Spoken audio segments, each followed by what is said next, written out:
Tout de suite, c'est le patron d'Airbnb qui est notre invité. Good Evening Business. Actu, experts, débat et interview des grands acteurs de l'économie. Clément Ulry, bonsoir.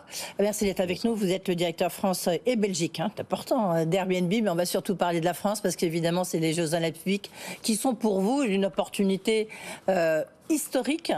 Vous aviez qu'à une quinzaine de jours expliqué un peu en quoi c'était une opportunité historique. Aujourd'hui, vous annoncez une nouvelle offre importante puisque vous annoncez qu'on pourra regarder, enfin pour combien de vénards, entre guillemets 30 vénards. Pour 30 vénards qui pourront regarder l'inauguration des Jeux Olympiques sur la Seine vue du Musée d'Orsay, de la terrasse du Musée d'Orsay qui surplombe la Seine. Donc c'est non seulement une opportunité fantastique pour ces 30 invités, 30 gagnants qui peuvent candidater à partir du 13 juin. Vous allez nous expliquer ça comment, exactement, oui. Mais aussi de le faire à côté avec Mathieu Le Hanner. Vous savez, Mathieu Le Hanner, c'est celui qui a dessiné, créé la flamme olympique et la vasque de la flamme olympique. Voilà. Donc, non seulement au musée d'Orsay, non seulement sur la Seine, mais aussi avec Mathieu Le Hanner.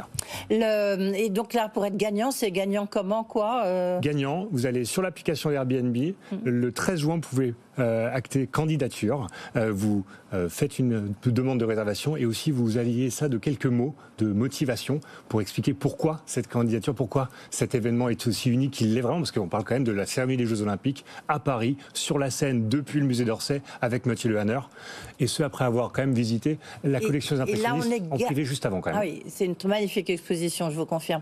Et on est gagnant, on paye rien là pour le coup. Ah, c'est évidemment gratuit. D'accord, non, mais avec Airbnb, on ne sait jamais, si je veux dire. Ça fait partie de ce grand lancement que nous avons fait, c'est la catégorie iconique. Et donc non seulement on peut gagner cette nuit, cette soirée sur la Seine pour la cérémonie des Jeux, mais aussi 2 personnes ont gagné une nuit dans le salon de l'horloge au musée d'Orsay toujours cette même nuit. Voilà. Vous avez besoin c'est important pour vous d'innover à chaque fois. Je sais pas, on peut imaginer une fois qu'on puisse être gagnant et partir dans Ariane 6, non, par exemple, ou alors dans le Starliner de Boeing.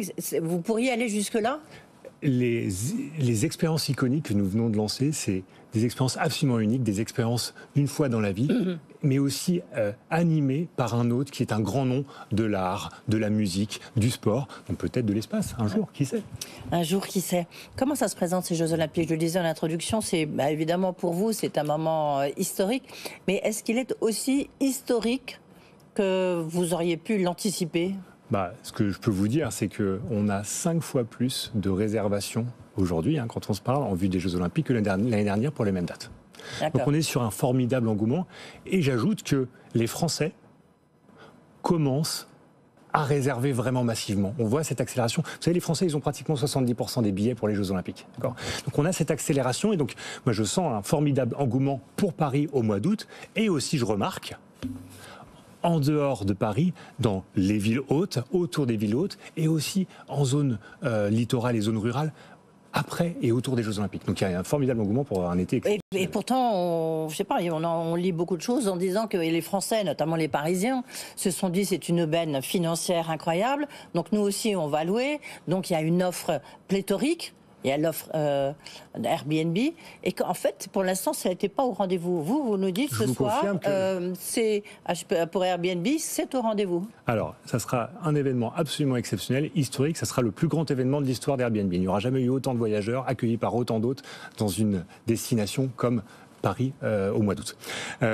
Je vous confirme aussi que les Parisiens, et pas seulement les Parisiens, en l'occurrence toute l'Île-de-France et aussi les villes hautes, se sont emparés de cette opportunité de compléter leur pouvoir d'achat. C'est 2 000 € qui vont être générés par un hôte en moyenne en Île-de-France. Et donc en effet, 130 000 hébergements à Paris seront disponibles. C'est 40% de plus que l'an dernier, donc c'est une grande augmentation.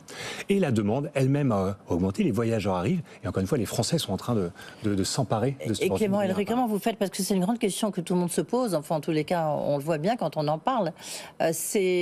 Comment vous faites pour surveiller que ça se passe bien? Parce qu'il y a des gens qui viennent du monde entier, des gens peut-être que vous n'avez jamais eu sur Airbnb. Et comment vous faites pour contrôler, pour surveiller que ça se passe bien?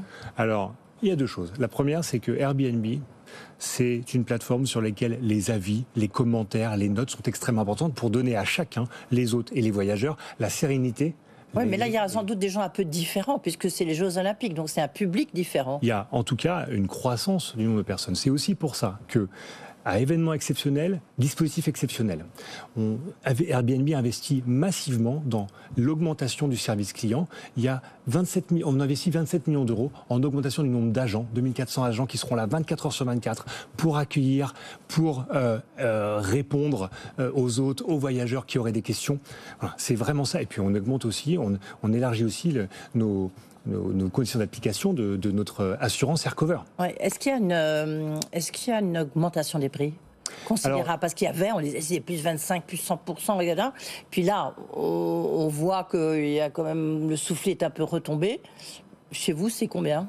Donc, on sera sur ce que Deloitte avait prévu il y a un an. C'est plus 85% prix à la nuitée pendant les dates des Jeux Olympiques par rapport aux mêmes dates l'an dernier. Donc c'est significatif. Ah, mais plus 85%. C'est un peu moins de x2. Ouais. D'accord. Pourquoi ça reste significatif et modéré?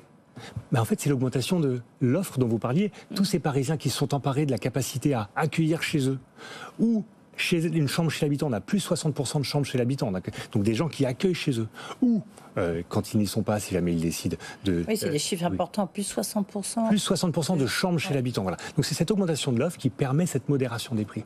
D'accord.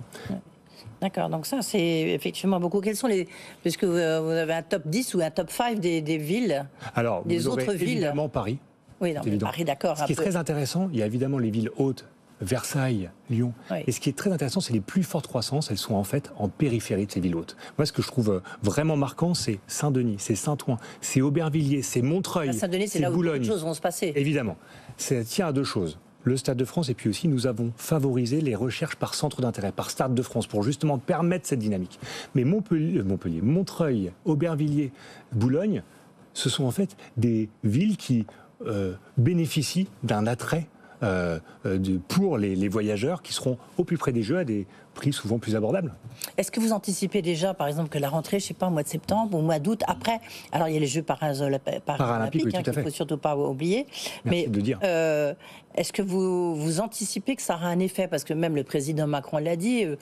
Ici, Stéphane Manigol, qui représente l'UMI Île-de-France, disait qu'en fait, là, c'est un peu pour les restaurants, c'est pas terrible, les Jeux Olympiques, mais les images vont être très belles, donc ça aura un impact sur le côté touristique de Paris, qui existe déjà.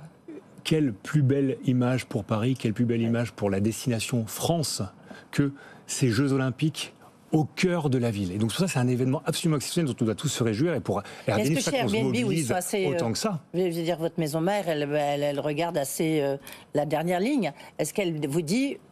ça va encore plus fonctionner Paris, en France, et donc on vous alloue plus d'argent? La France est le plus grand marché mondial après les États-Unis. Paris est la plus grande destination mondiale pour Airbnb. Donc je peux vous dire qu'on est extrêmement mobilisés, d'où ces 27 millions d'euros d'investissement dans le service client, dans l'extension de notre assurance AirCover. C'est parce que les Jeux Olympiques vont être une fête fantastique et on va tout faire pour que ça soit le succès qu'on attend tous.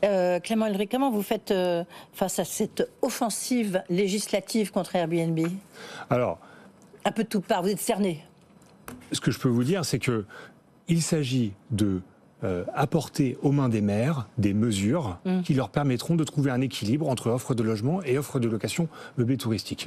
Je soutiens cet objectif dès lors que les mesures sont ciblées sur ces investisseurs qui, vous savez, c'est l'extrême minorité. 8% des logements en location meublée de tourisme en France sont loués à l'année. L'écrasante majorité sont des locations occasionnelles. Sûr, si et donc dès lors que les mesures... Paris, le quartier, le centre de Paris, c'est beaucoup d'Airbnb. Alors, vous savez donc dès lors que les mesures préservent les 92% de locations occasionnelles, des présences principales, des résidences maisons de famille qui sont louées quand les gens n'y sont pas, et qu'elle permet d'inciter aux investisseurs, les 8% restants, à louer en longue durée plutôt qu'en courte durée, je soutiens très fortement cette évolution du cadre législatif. Voilà, d'accord, ok. On verra si vous êtes d'accord in fine. Merci beaucoup en tous les cas, Clément Ulrich. Donc si vous voulez regarder... l'inauguration des Jeux Olympiques du musée d'Orsay, il faut donc vous inscrire 13 juin sur Airbnb. Voilà, merci d'avoir été avec nous, patron France et Belgique d'Airbnb.